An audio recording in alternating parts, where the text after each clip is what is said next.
Seguimos en esta saga de farmacología, con esta serie de capítulos ya entramos al capítulo 2, conceptos básicos y avanzados sobre los esteroides anabólicos en el culturismo y fitness. Y como primera parte empezamos con este vídeo haciendo una breve historia y una cronología sobre cómo se empieza a introducir, dónde obviamente nace todo, ¿vale? Cómo se desarrolla, cómo nace a nivel químico todo y cómo luego se empieza a introducir de manera paulatina y progresiva en el deporte y en el culturismo como tal. Así que empezamos con el vídeo. Empezamos como primera fecha, 1935, año en que se consigue aislar por primera vez la hormona testosterona.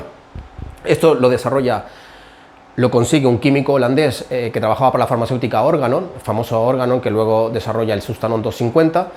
Y ya no pasaron ni 4 años para 1939 y dos químicos alemanes, uno que trabajaba para la farmacéutica Schering y el otro para la farmacéutica Siba, consiguen sintetizar por primera vez la hormona testosterona. Esto en un tiempo récord, ya que no pasaron ni 4 años desde que se consigue aislar hasta que sintetiza. A partir de aquí, ¿qué comienza también, que tenemos en ese año, 1939?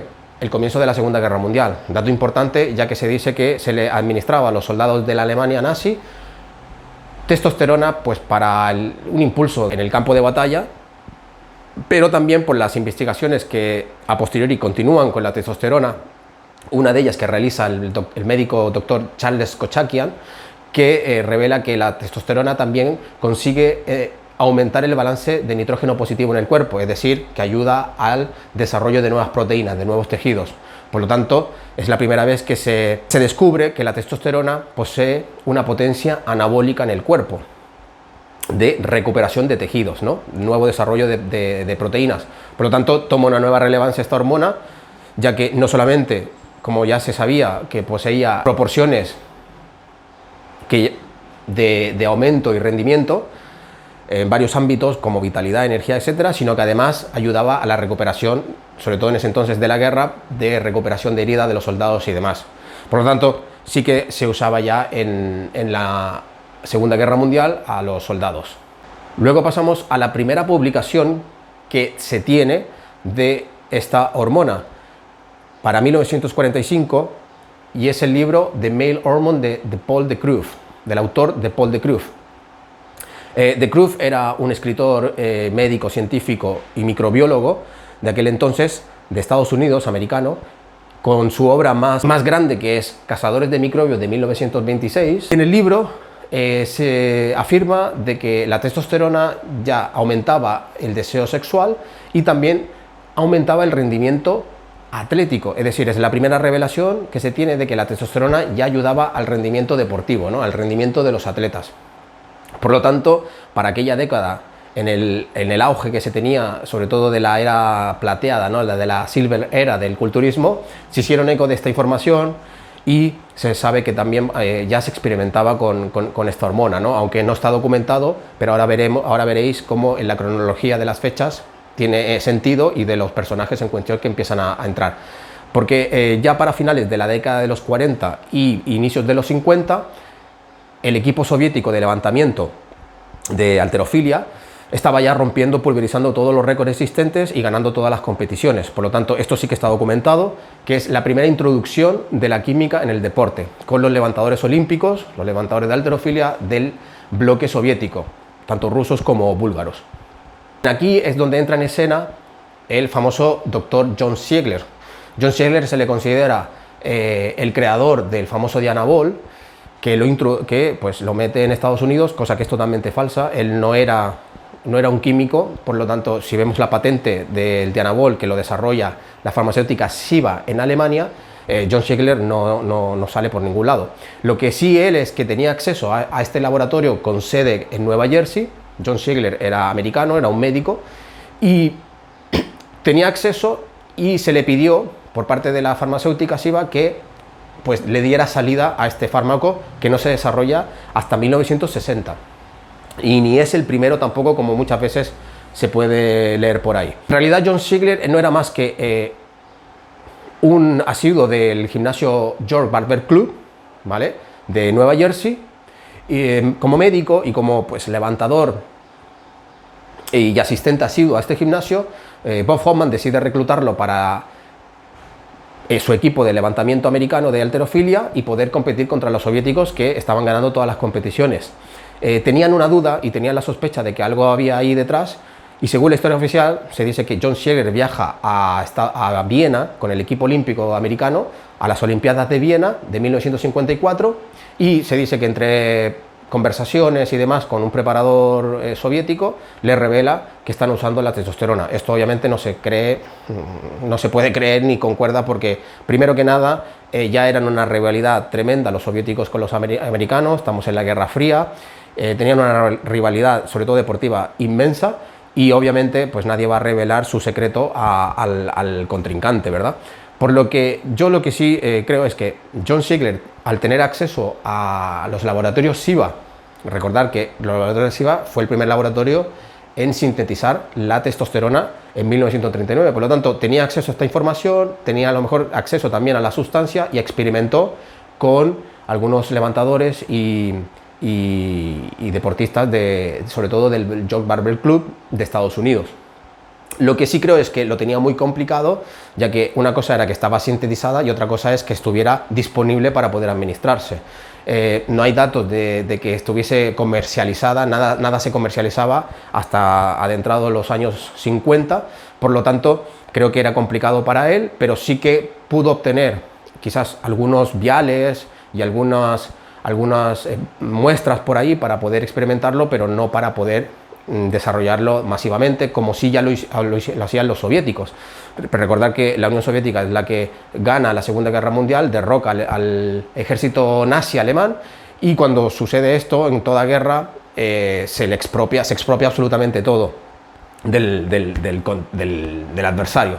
Y lo que hicieron los soviéticos fue expropiar absolutamente todo, ¿no? Todo tipo de riquezas, todo tipo de información, de archivos, y uno de estos era toda la documentación científica que había en aquel entonces, y una de ellas estaba la testosterona. Por lo tanto, los soviéticos iban un paso por delante, sobre todo por el contexto de la posguerra, de haber ganado la Segunda Guerra Mundial, haber revocado al ejército nazi y haberse expropiado de todo lo que había en Alemania. Y iban un poquito paso por delante, pero John Ziegler sí que hizo una investigación, sí que hizo algunas investigaciones y hizo algunos experimentos, pero no pudo hacer mucho más, no tenía acceso, no era químico ni trabajaba para la farmacéutica SIVA, él simplemente pues tenía acceso, tenía los contactos y nada más. A finales de la década de los 40, sobre todo exactamente en 1948, se desarrolla el primer Mr. Universo. Antes del Mr. Olympia, la competición más grande y más famosa que existía era el Mr. Universo de culturismo, en la que se hace por primera vez en 1948 y la gana John Grimek. Luego a 1950 Steve Reeves, 51 Rex Parr y así. Y si podemos ver, como veis en las imágenes, pues bueno, yo sí que creo que experimentaban con la testosterona. Aquí la gran mayoría, incluso los defensores de culturismo natural, tienen a estos culturistas como sus ídolos de culturismo natural, ya que dicen que son 100% natural. Y bueno, como ya se tenía acceso, ya existía la testosterona sintética, muchos consideran que ellos eran naturales porque no tenían los físicos como luego, 2 décadas después, lo tiene Arnold Schwarzenegger, Sergio Oliva, Sergio Nubret, bueno, los de la época dorada, ¿no? Pero esto es básicamente porque solamente existía la testosterona. Y a día de hoy, hay casos, muchos casos, de gente que se incursiona por primera vez en el mundo de la química para poder desarrollar musculatura y nunca han usado antes, y lo suelen hacer empezando con un monociclo solo de testosterona. Esto es o porque su preparador se lo ha recomendado así, o porque quizás ellos mismos, de manera personal, pues quieren ser precavidos y quieren empezar con algo suave y solo con un compuesto. Y muchos deciden comenzar solamente con un monociclo de testosterona. Y como podemos ver en las imágenes, tenemos un antes y un después de hombres, chicos que nunca habían usado esteroides anabólicos y deciden comenzar por primera vez con un monociclo de testosterona, y vemos que obviamente hay un cambio interesante, pero no es dramático. Y esto es porque solamente estamos usando un compuesto y testosterona, básicamente, que funciona muy bien, pero solamente testosterona. Entonces, si comparamos a las imágenes y a los físicos de la era de plata, de la Silver Era del culturismo, como es John Grimer, Steve Reeves, Rex Park, Bill Pearl, etc., ellos, pues la distancia no es tan grande, ¿no? La diferencia no es tanto. Entonces, tampoco sabemos que si usaron testosterona estos culturistas de aquella época, no sabemos ni a qué dosis, ni con qué frecuencia. Por lo tanto, sí que es verdad que tienen unos físicos que nunca se habían visto antes.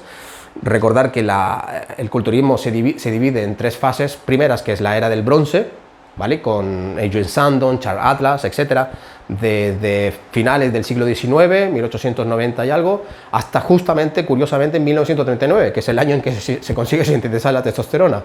Luego, al año siguiente, 1939-40, comienza la Silver Era del culturismo, con estos culturistas ya mucho más desarrollados que nunca se habían visto, hasta 1970, que comienza la era dorada, ¿no? Con físicos nuevamente con una evolución muy grande a nivel de masa muscular y de definición. Y ahora veremos el porqué esa diferencia, ¿no? Por lo tanto, yo creo que sí que usaban lo de la Silver Era, las comparaciones las tenemos ahí, desde que incluso gente a día de hoy que ha usado por primera vez un monociclo de testosterona, y que vemos que las diferencias pues son muy parecidas. Ahora bien, la primera documentación oficial que se tiene de un culturista que incursiona con la química, con los esteroides anabólicos, es Bill Pearl. Bill Pearl, en su libro Getting Stronger de 1986, declara abiertamente de que para 1958 experimenta por primera vez con un esteroide anabólico. El anabólico en cuestión, Nilevar, norentrandrolona.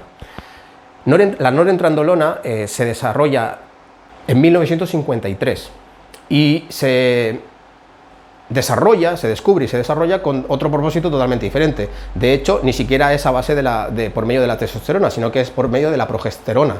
Y es una progestina con propósitos totalmente diferentes, como por ejemplo curar el cáncer de mama, etc. En sus estudios, al final no se lleva al propósito que se quería conseguir y se termina pues descartando o dejándola de lado. Pero para 1955 la retoman otra vez, ya que descubren que este compuesto contiene el mismo poder anabólico que la testosterona, pero una 16ª parte de potencia androgénica. Ya para aquel entonces se sabía que la testosterona poseía una potencia anabólica del 100% y una potencia androgénica también del 100%. Y se sabía también que los estudios, que la parte androgénica de la testosterona era donde llevaba todos los efectos secundarios que ya se estaban descubriendo en aquel entonces.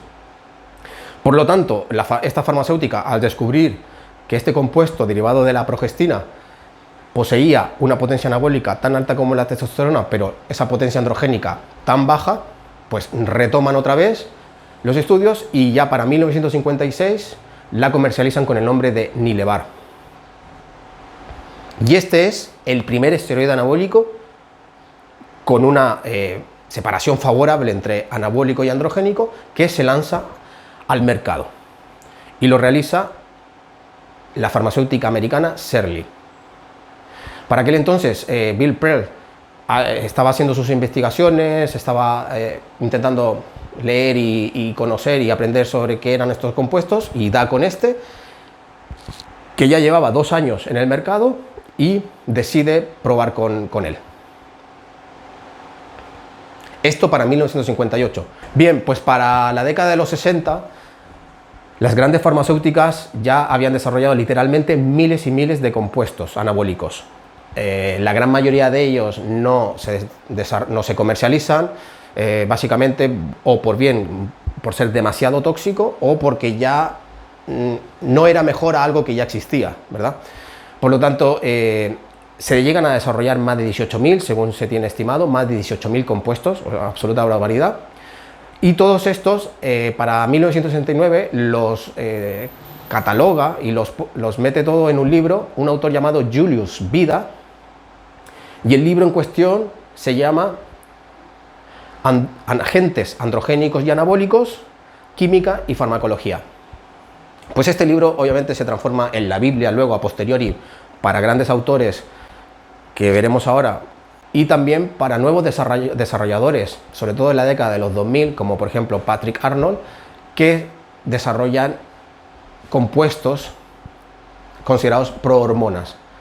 simplemente es una estrategia de marketing, porque al final son compuestos anabólicos, esteroides anabólicos puros y duros, pero como no estaban, no consiguieron comercializarse estos compuestos, no al final se terminan comercializando, no estaban registrados por la FDA, por la Food and Drug Administration de Estados Unidos. Por lo tanto, había un vacío legal ahí, había un hueco y pues todos estos desarrolladores consiguen con marcas de suplemento, que ya lo podemos ver en un vídeo a futuro, a ser al final el negocio del siglo, ¿no? Lógicamente esto no duró mucho hasta que la FDA empieza a investigar y pues descubre que eran compuestos que ya se habían desarrollado en los años 60 y que están en este libro que mencionamos hace un momento atrás.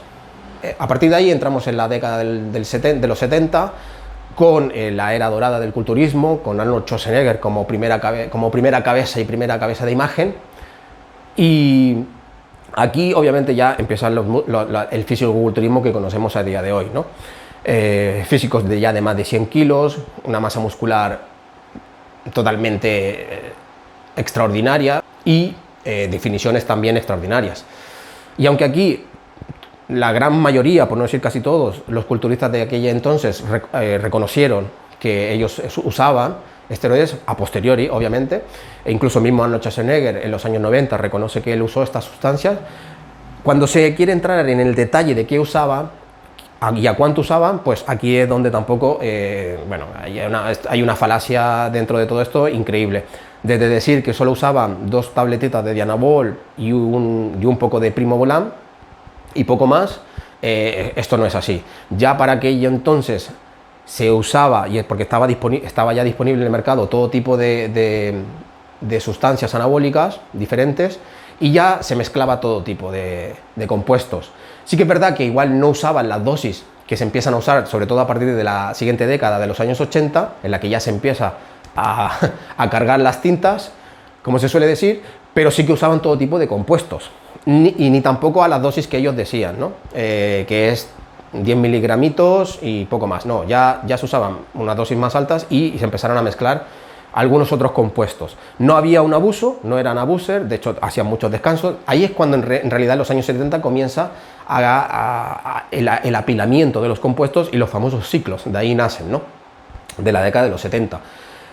Sin un abuso extremado, como ya empieza en la década siguiente, pero sí que ya usaban muchos compuestos diferentes. Y sí, había detrás una genética muy grande, obviamente, tanto la de Arnold, Sergio Oliva, Sergio Nuret, etcétera, Larry Scott incluso, pero sí que ya se usaban compuestos diferentes y muy anabólicos, ¿no? Una costumbre de usar lo que es la testosterona, no sé por qué, era algo que prácticamente no se usaba, pero sí se usaban compuestos anabólicos. Básicamente yo creo que es por la información que había. Se sabía que ya lo que se necesitaba era un compuesto más anabólico que androgénico, y eso ya lo sabían los que estaban muy metidos en el tema, y buscaban este tipo de compuestos. Por eso se usaba mucho lo que era el Primobolan, el Dianabol, la nandrolona, de hecho, y demás. Y la testosterona no estaba muy bien usada, ya que se sabía que tenía esa potencia androgénica de 100% y la querían ellos evitar. Es decir, ya había una información bastante avanzada en aquella época. Aquí ya saltamos a 1981, la década de los 80, con el gran Dan Duchaine, un hombre para hacerle un vídeo aparte, y con su gran libro que lo catapulta a la fama, Underground Steroid Handbook, Book de 1981. Básicamente es un manual de 18 páginas en la que ya va directamente dirigido al público del fisicoculturismo y el fitness, desde que puedas incluso desarrollar los compuestos en tu propia casa, hasta cómo conseguirlos, cómo usarlos, cómo apilarlos, los perfiles de cada compuesto, etcétera, etcétera. Y mira que Dan Duchaine no es ni médico, ni químico, ni nada por el estilo, pero pues con un potencial de inteligencia muy grande. Él era un simple fanático del mundo de los hierros, de las pesas, y consigue investigar sobre esto, ya que le empezaba a costar conseguir estos compuestos. Pensad que para finales de la década de los 70, ya a nivel médico, de los médicos, ya se tenía conocimiento de que se estaban usando y abusando casi de estos compuestos.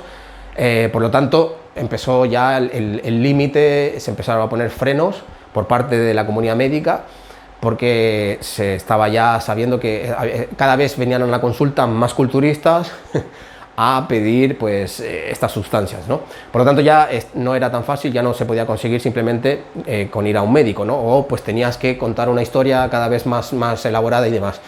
Por lo tanto, él empieza a investigar, Dan Duchaine, como decía, y pues empieza a investigar y a descubrir, y al final se da cuenta que es un mundo que domina y de hecho, en resumen, este hombre llega a introducir compuestos que ni siquiera se tenía conocimiento de que podían servir en el culturismo, como es el clenbuterol, el DNP, la metformina, etc. Incluso ya para 1990, que era más que conocido este hombre, cofunda uno de los laboratorios underground más famosos de la historia, que es el laboratorio Milano, en Tijuana, México, y vendía y era el dealer de prácticamente todos los usuarios profesionales o no profesionales de Estados Unidos. Fue detenido más de 2 veces, en fin, es una historia aparte este hombre. Y con aquel libro nace la divulgación de muchos autores que dirigen esta información especialmente al público de culturismo, de fisicoculturismo. Como dato curioso, como dijimos, en esta década empieza ya los culturistas a usar sustancias a un nivel más elevado, con muchos más apilamientos.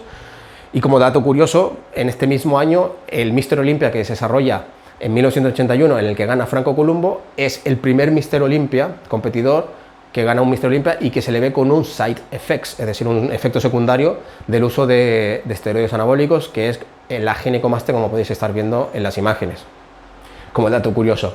Y de hecho no es el único. Podemos ver ahora, por ejemplo, también a Rich Gaspari en el Mr. Olympia de 1987, también con otro efecto secundario muy común, como es el acné en la espalda, como podéis estar viendo. Por lo tanto, ya se sabe que en la década de los 80 empieza ya a haber un abuso muy grande de culturistas, y además empieza a haber culturistas a otro nivel. Monstruos, verdaderos monstruos, es la década de reinado de Lee Haney, con 8 Mr. Olympias, una masa descomunal, pero también tenemos a culturistas como Gary Stradon, o incluso el mismo Rich Gaspari, que quizás no era tan grande, pero puso un estándar de definición que nunca se había visto en una tarima de un campeonato de culturismo, ¿no? Una definición y un acondicionamiento físico increíble que nunca se había visto con anterioridad. Por lo tanto, ya no solo es un tema de usar más química, más esteroide anabólico, sino incluso usar otro tipo de compuestos que conllevan a esto, porque si bien estaba muy grande ya para los años 80 los culturistas, sino también muy definidos, ¿no? Muy rajados, y esto es a base también de usar otro tipo de compuestos, como bien dijimos, clenbuterol, hormonas tiroideas, efedrina, etc. Y ya obviamente pues entramos en la década de los 90, en la que ya sí es la década de los físicos monstruosos, liderando ahí Dorian Yates, abanderando esa masa monstruosa. De hecho, se tiene el registro del cambio más dramático que se tiene de un año a otro es del mismo Dorian Yates, y aquí obviamente entran otro tipo ya de compuestos totalmente nuevos, como es la hormona del crecimiento, aunque ya en los años 80 se usaba, pero no estaba sintetizada, sino que se sacaba de los cadáveres, ¿no? De las glándulas de los cadáveres, y con unos efectos secundarios terribles. Pero ya para la década de los 90, la hormona del crecimiento ya estaba sintetizada a base de los aminoácidos con la que se sintetiza. Y también pues entran otros compuestos como es la insulina, aunque Lee Haney fue uno de casi los primeros en usar también la insulina al final de su carrera, pero ya no le empezaba a gustar en qué se estaba convirtiendo esto. Ya para la década de los 90, como decía, entra la hormona del crecimiento sintética, la insulina, y también compuestos tan exóticos como es la IGF-1, ¿no? El santo grial, que ni siquiera a día de hoy se puede encontrar. Y ahí es cuando ya entramos en la masa descomunal y monstruosa de la era moderna del culturismo, que sigue incluso al día de hoy. Incluso yo diría que mucho mejor a la que de hoy, porque eran masas musculares físicos muy grandes. Ya empezamos a rebasar el umbral de los 120 kilos de masa muscular, con un acondicionamiento y una definición únicos, que incluso en los últimos Mr. Olympia de estos últimos años, o incluso más, no se consigue. Por lo tanto, es una de las eras más locas del culturismo, en la que más se experimenta, en la que también fallecieron más culturistas, ya que se empiezan a introducir diuréticos y cosas más delicadas, ¿verdad? Pero también las transformaciones más grandes vienen ahí, ¿no? De la de Dorian Jay, tenemos también a la de Ronnie Coleman, en la que lleva muchos años siendo en un puesto súper atrás del Mr. Olympia, e incluso el año anterior a ganarlo, creo que acaba número 11 o 12, y con un cambio increíble al año siguiente que se lleva el Mr. Olympia, ¿verdad? Ya luego, como para acabar, comentaros un poquito, pues como anécdota, uno de mis primeros libros con los que yo me inicio en este tema. Este libro tiene más de 15 años, Guía de referencia anabólica, de Nathaniel Phillips. Bueno, habla de varios, traza perfiles, todos los perfiles. Es un libro que lo compré hace más de 15 años aquí en Barcelona, en una cadena de suplementación que ahora ya no existe, que se llamaba Olympus Nutrition. Era una cadena de tiendas de nutrición que vendían todo tipo de suplementos y también pues muchos libros, ¿no? Hay otros libros que también no tengo porque los perdí, no sé si los presté, que eran los de Mario Di Pasquale. Era un médico que tenía bastantes conocimientos sobre el tema. Y luego pues libros de la índole de este tipo, donde ya son autores científicos. Este es un anabolizante, este es un libro que contiene más de 80 o 90 compuestos. Y bueno, obviamente leer todo tipo de divulgación, ¿no? que estaba en aquella época, junto con la que mencionaba como Dan Duchaine. Luego en la década de los 80 tenemos divulgadores, aparte de Dan Duchaine, Jeff Sommer con su libro Steroid 101, Paul Borreson, que era el asesor de la farmacología de Dorian Yates, aunque dicen que no, lo niegan, pero eran muy amigos los dos ingleses y tenían un contacto muy estrecho y hablaban constantemente en plena época de Mr. Olympia de Dorian Jay. Paul Borreson tenía muchos conocimientos, se le considera un abuser, pero bueno, tiene libros ahí muy buenos y tenía bastantes conocimientos sobre farmacología. Tenemos también a Bill Roberts, bueno, etcétera. Empiezan a salir una gran cantidad de divulgadores.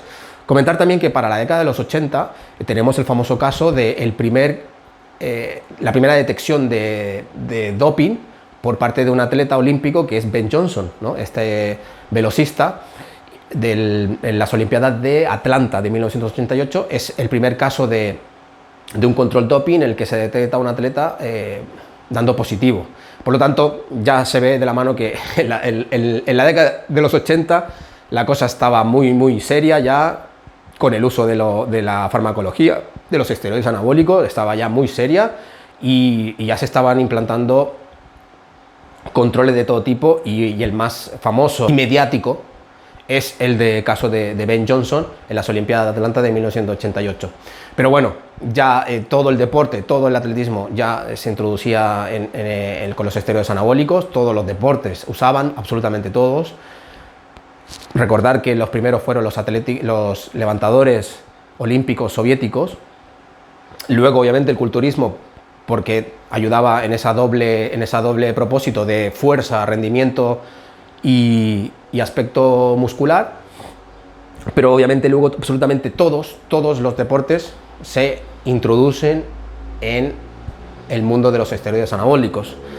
Siempre los más juzgados hemos sido los culturistas, ya que es visual el efecto, ¿no? La causa y efecto es visual, porque claro, el físico crece de esta manera desproporcionada, extrema, y claro, es lógico, ¿no? Tú usas porque lo ves, como bien dice el dicho, ojos que no ven, corazón que no siente. Por lo tanto, claro, cuando vemos a un ciclista que ellos abusan de una manera brutal de estas sustancias, ahí tenemos el caso de Neil Armstrong, o Arnold Armstrong, bueno, Armstrong el apellido. Claro, se les ve delgados y simplemente pues vemos que no es. Pero es que en los esteroides muchos compuestos no son solo para al final crecer muscularmente, simplemente ayudan a otro rendimiento atlético de performance, ¿no? Y demás. Además que si tú no tienes no acompañas una rutina enfocada a la hipertrofia, junto con una dieta basada en, muy alta en proteína, obviamente, pues claro que no vas a crecer. Esto va conjunto, ¿no? Pero la gran mayoría de compuestos anabólicos, la gran mayoría, no te van a dar un desarrollo muscular exagerado si no llevas la otra pauta de entrenamiento hipertrófico con una dieta también hipertrófica, ¿no? Por lo tanto, a nosotros siempre se nos va a ver más ese tema, ya que el resultado es visual, ¿no? El otro resultado es, bueno, es un poco efímero, ¿no? Sí, consiguen marcas y récords, romper marcas durante décadas los atletas, y simplemente pensamos que es gracias a su esfuerzo, que lo es, obviamente. Sí que es verdad que también ha avanzado mucho la forma de entrenar, la forma de recuperación y demás, es lógico, han habido avances, pero ya hace muchos años también los atletas se rompían el cuerpo y la cabeza para conseguir el mayor rendimiento, ¿no? Lo que sucede es que, bueno, no tenían tanto uso de estas sustancias, y así ha sido a lo largo de estas últimas 4 décadas, ¿no? Así que poco más. Si te ha gustado el vídeo, pues dale al like, sígueme en Instagram, ahí tengo mucha información, tengo vídeos que podéis ver, preparaciones y demás disponibles. Y nada, nos vemos en el siguiente vídeo ya con conceptos un poquito más avanzados, y hasta el siguiente vídeo.